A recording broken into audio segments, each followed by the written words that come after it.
नमस्कार दोस्तों, आप सभी में विराजमान परमपिता परमात्मा को मेरा नमस्कार। एक दुख की बात है दोस्तों कि फिलहाल हमारे देश में एक फैशन चल रहा है। इसमें हम सभी हिंदू एक दूसरे को नीचा दिखाने की पूरी कोशिश करते हैं। मैंने देखा है कि अक्सर लोग ब्राह्मण, क्षत्रिय, वैश्य और अन्य जाति के लोगों को परस्पर एक दूसरे से नीचा दिखाने की कोशिश करते हैं, जबकि हम भूल जाते हैं कि ये जो देश है जिसे हम भारत कहते हैं, जिसका भारतीय होने पे हमें गर्व है, इसको हर भारतीय ने अपने खून पसीने से सींचा है। हमारे पूर्वजों ने इसे बनाया है। तो दोस्तों, इस वीडियो में मैंने ब्राह्मणों का सत्य उजागर करने की कोशिश की है। मैं आपके सामने सारे वो साक्ष्य दूंगा जो विदेशियों ने भारत के ब्राह्मणों के विषय में कहा है। ऐसा तो भारत के साहित्य में भी बहुत कुछ लिखा गया है ब्राह्मणों के बारे में, लेकिन लोग उस पर विश्वास नहीं करेंगे। इसलिए मैं सारे साक्ष्य लाया हूं जो विदेशियों ने भारत के ब्राह्मणों के बारे में कहा था। और वीडियो की शुरुआत में मैं एक बात और कहना चाहूंगा कि मैं ब्राह्मण नहीं हूं। मैं ब्राह्मण नहीं हूं, मैं हूं हिंदुस्तानी, शुद्ध हिंदुस्तानी। तो दोस्तों, गुलामी के दिन थे। प्रयागराज में कुंभ का मेला चल रहा था। एक अंग्रेज अपने द्विभाषीय के साथ वहां आया। गंगा के किनारे एकत्रित अपार जन समूह को देखकर अंग्रेज चकरा गया। उसने दुभाषिया से पूछा, इतने लोग यहाँ क्यों इकट्ठे हुए? तो दुभाषिया बोला, गंगा स्नान करने के लिए आए सर। अंग्रेज बोला, गंगा तो यहाँ हर रोज बहती है, फिर आज ही इतनी भीड़ क्यों इकट्ठा हुई? दुभाषिया बोला, सर आज इनके कोई मुख्य स्नान पर्व होगा। अंग्रेज बोला, पता करो कौन सा पर्व है। तो दुभाषिया ने एक आदमी से पूछा तो पता चला कि आज वसंत पंचमी है। अंग्रेज बोला, इतने सारे लोगों को कैसे पता चला कि आज ही वसंत पंचमी है? दुभाषिया का जब लोगों से दोबारा इसके बारे में पूछा तो एक ने अपनी जेब से एक जंतरी निकाल कर दी और कहा, इसमें सभी तिथि और त्योहारों की पूरी जानकारी है। अंग्रेज ने अपनी आगे की यात्रा स्थगित कर दी और उसने निश्चय किया कि वो जंतरी लिखने वाले के से मिलेगा। तो ढूंढते ढूंढते जंतरी लिखने वाले के घर पर पहुंचा। एक दड़बानुमा अंधेरा सा कमरा था। कंधे पर लाल फटा हुआ गमछा, खुली पीठ थी। मैली कुचेली धोती पहने हुए एक व्यक्ति दीपक की मध्यम रोशनी में कुछ लिख रहा था। पूछने में पता चला कि वो एक गरीब ब्राह्मण था जो जंतरी और पंचांग लिखकर परिवार का पेट पालता था। अंग्रेज ने अपने एक वाइसरॉय को अगले ही क्षण एक पत्र लिखा। इसमें उसने लिखा था, इंडिया पर सदा के लिए शासन करना है तो सर्वप्रथम ब्राह्मणों का समूल नाश करना होगा। यह नाश करने का मतलब उनकी हत्या करना नहीं था, बल्कि उनको बदनाम करना, उनको नीचा दिखाना। जब एक भूखा दरिद्र ब्राह्मण इतनी क्षमता रखता है कि वो 2-4 लाख लोगों को इकट्ठा कर सकता है, तो सक्षम ब्राह्मण क्या कर सकते हैं? तो उस अंग्रेज के उस पत्र का ऐसा प्रभाव हुआ कि उसके बाद जो साहित्य लिखे गए उसमें ब्राह्मणों को नीचा दिखाने की पूरी कोशिश की, और उसके बाद अंग्रेजों ने ब्राह्मणों को बदनाम करने की साजिश रची। और दुख की बात तो यह है कि वही काम आज जो वामपंथी नाम के जो कीड़े हैं वो कर रहे हैं। तो ब्राह्मणों के विषय में जो विदेशी इतिहासकारों ने क्या लिखा है वो मैं आप लोगों के साथ शेयर करने वाला हूं। तो सबसे पहले मैं आपके सामने मेगास्थनीज द्वारा लिखी गई पुस्तक इंडिका की बात करता हूं। तो मेगास्थनीज सिकंदर के दरबार में एक एम्बेसडर था। वो 12 वर्ष तक अवध में रहा और उसने भारत पर पुस्तक लिखी, इंडिका। यह पुस्तक 2300 वर्ष पुरानी है। मेगास्थनीज लिखता है, भारत की समाज व्यवस्था में ब्राह्मण शीर्ष पर है। उनका काम है पढ़ना और पढ़ाना। वे धार्मिक क्रियाकांड भी करते हैं। वे बहुत ही कम कपड़े पहनते हैं। हर मौसम में वे एक सादा जीवन जीते हैं। उनकी समाज में कोई अपेक्षा या उस समाज से उनकी कोई मांग नहीं है।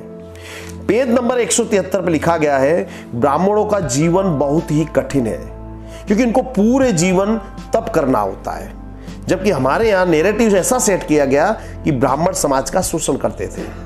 ये पूरी तरह से ध्वस्त हो जाता है जब हम इसको रेफरेंस को पढ़ते हैं। हम अक्सर कहानियों की शुरुआत में पढ़ते कि एक गरीब ब्राह्मण था। ये पूरा सत्य है। ब्राह्मण वो होता है जो ब्रह्म की प्राप्ति के लिए, सनातन ज्ञान की प्राप्ति के लिए अपना सब कुछ त्याग देता, उसे हम कहते हैं ब्राह्मण। तो हिंसा को लेकर ब्राह्मणों की जो सोच थी स्पष्ट थी। ब्राह्मणों ने अपने ग्रंथों में लिखा है, उनके अनुसार देश धर्म की रक्षा के लिए की गई हिंसा हिंसा नहीं होती है, इसलिए क्षत्रियों को हिंसा की पूरी तरह से उचित और योग्य ठहरा गया। फिर जब सम्राट अशोक का शासन आया तो सम्राट अशोक ने बौद्ध धर्म को राज्याश्रय दिया। इसके बाद बौद्ध धर्म फला फूला। बौद्धों के अनुसार हर प्रकार की हिंसा निषेध है। सम्राट अशोक के बाद एक राजा हुए जिनका नाम था बृहद्रथ। उनके शासन में उत्तर पश्चिम से डेमेट्रियस, जिसे दरायस भी कहते हैं, उसने हमला किया।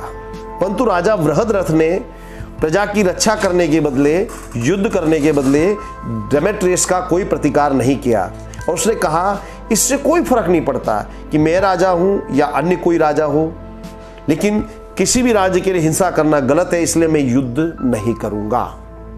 ऐसे में पुष्यमित्र शुंग, जो बृहद्रथ का सेनापति था, उसने कायर राजा की हत्या की और देश की रक्षा की। ये कहानी 150 BCE की घटना को दर्शाता है। तो ये कहानी दिखाती है कि ब्राह्मणों ने देश की धर्म की रक्षा के लिए आवश्यकता पड़ने पर हथियार उठाए। अगला उदाहरण ले रहा हूं मैं, उस पुस्तक का नाम है Chinese literature, colonial press, London से लिखी हुई पुस्तक है। इस पुस्तक में पेज नंबर 51 पर फाहियान की एक पुस्तक का उल्लेख है। फाहियान को मैं आपको परिचय दूं तो 5वीं शताब्दी में बौद्ध मत का ज्ञान प्राप्त करने के लिए फाहियान भारत में आया था। वो अपने साथ कई पुस्तक भी चाइना ले गया था। तो अपनी एक पुस्तक में उसने रथ यात्रा का उल्लेख करते हुए लिखा है कि भारत में फरवरी के महीने में हर नगर में बौद्ध अपनी यात्रा निकालते हैं। इस यात्रा में 20 जितने रथ होते हैं जिनमें बौद्ध साधु बैठे होते हैं। सबसे बड़ी विशेषता यह है कि इन यात्राओं का स्वागत ब्राह्मण करते हैं। वे अपने गांव में उनको आमंत्रित करते हैं, बौद्ध भिक्षुओं को, और उनसे ज्ञान की चर्चा करते हैं। में फाहियान लिखता है कि मैंने पूरे भारत में कईयों बौद्ध मठों की मुलाकात ली, वहां से मैंने बौद्ध धर्म ग्रंथ हासिल किए, और वो दिखाता है कि भारत में कदम कदम पर कई बौद्ध रथ, बौद्ध मठ स्थापित है। तो दोस्तों ये उदाहरण दर्शाता है कि आजकल जो नैरेटिव चलाया जा रहा है कि ब्राह्मणों ने अन्य जातियों पर, खास करके बौद्ध लोगों पर अत्याचार किए, वो पूरी तरह से गलत हो जाता है। इतना ही नहीं, इस प्रकार की यात्राओं में वैश्य जो थे वो दान देते थे। यानी कि भारत देश ऐसा देश रहा है जहां सभी धर्म फले फूले, सबका समान रूप से सम्मान किया गया। यानी भारत पूरी तरह से हमेशा से सेक्युलर देश रहा है। अगली घटना है 10वीं सदी की, जब मोहम्मद गजनी ने सोमनाथ पर आक्रमण किया। तो मोहम्मद गजनी का एक इतिहासकार था जिसका नाम था अल-बरूनी। उसने एक पुस्तक लिखी, किताब उल हिंद। वो अपनी पुस्तक में लिखता है कि उस समय काबुल में एक हिंदू राजा था। उस हिंदू राजा ने गजनी सेना का प्रतिकार नहीं किया। तब उस राजा के वजीर, यानी जिसे कहते हैं हम मंत्री, उसने राजा को कैद किया और उन्होंने मोहम्मद गजनी का प्रतिकार किया। इस वंश को अल-बरूनी ने ब्राह्मण शाही कहा है इस पुस्तक में। इस वंश के राजा थे भीमपाल, जयपाल, अनंतपाल। इन्होंने मुस्लिम आक्रांताओं से अपने धर्म और राज्य की रक्षा की। अल-बरूनी लिखता है कि इस संघर्ष में ये जो राजवंश था ये पूरी तरह से समाप्त हो गया, कोई इनका नाम लेने वाला नहीं बचा। इसके बाद ही महमूद गजनी काबुल को पार करते हुए सोमनाथ आया। ये घटना दर्शाती है कि ब्राह्मणों ने हमारी धर्म संस्कृति की रक्षा के लिए सब कुछ बलिदान कर दिया है। दोस्तों ये सूची बहुत लंबी है, मैं आपको हजारों उदाहरण दे सकता हूं।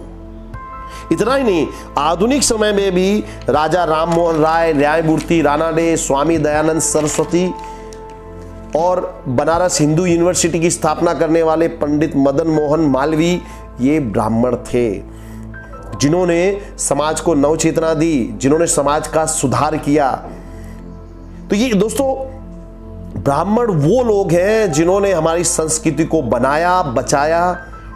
हो सकता है कुछ आपकी या मेरी मिसअंडरस्टैंडिंग हो, कुछ गलतियां हुई हो, लेकिन हमारे देश की, हमारी इस वर्तमान दुनिया की सबसे बड़ी समस्या ये है कि हम एहसान फरामोश हो गए हैं। हमारे अंदर जो कृतज्ञता की भावना है पूरी तरह से नष्ट हो गई है। हम हर व्यक्ति, हर जाति, हर धर्म में बुराइयां ढूंढते हैं, जबकि हमें उनके प्रति एहसानमंद होना चाहिए। आई एम श्योर दोस्तों, इस वीडियो को देखने के बाद आप सत्य के काफ़ी हद तक अवगत हो गए होंगे। और दोस्तों, मैं आप लोगों से रिक्वेस्ट करता हूं कि यदि आपको ये वीडियो अच्छा लगा हो तो इसे शेयर करना। ऐसे ही मैं और भी वीडियो बनाना चाहूँगा। आप चाहते हो कि मैं किसी पर्टिकुलर विषय पे वीडियो बनाऊं तो आप अपनी राय अवश्य मेरे साथ शेयर कीजिएगा और इस वीडियो को आप जम के शेयर करिएगा, ताकि हमारे देश में जो भेदभाव की भावना है वो दूर हो सके। जय हिंद, जय भारत।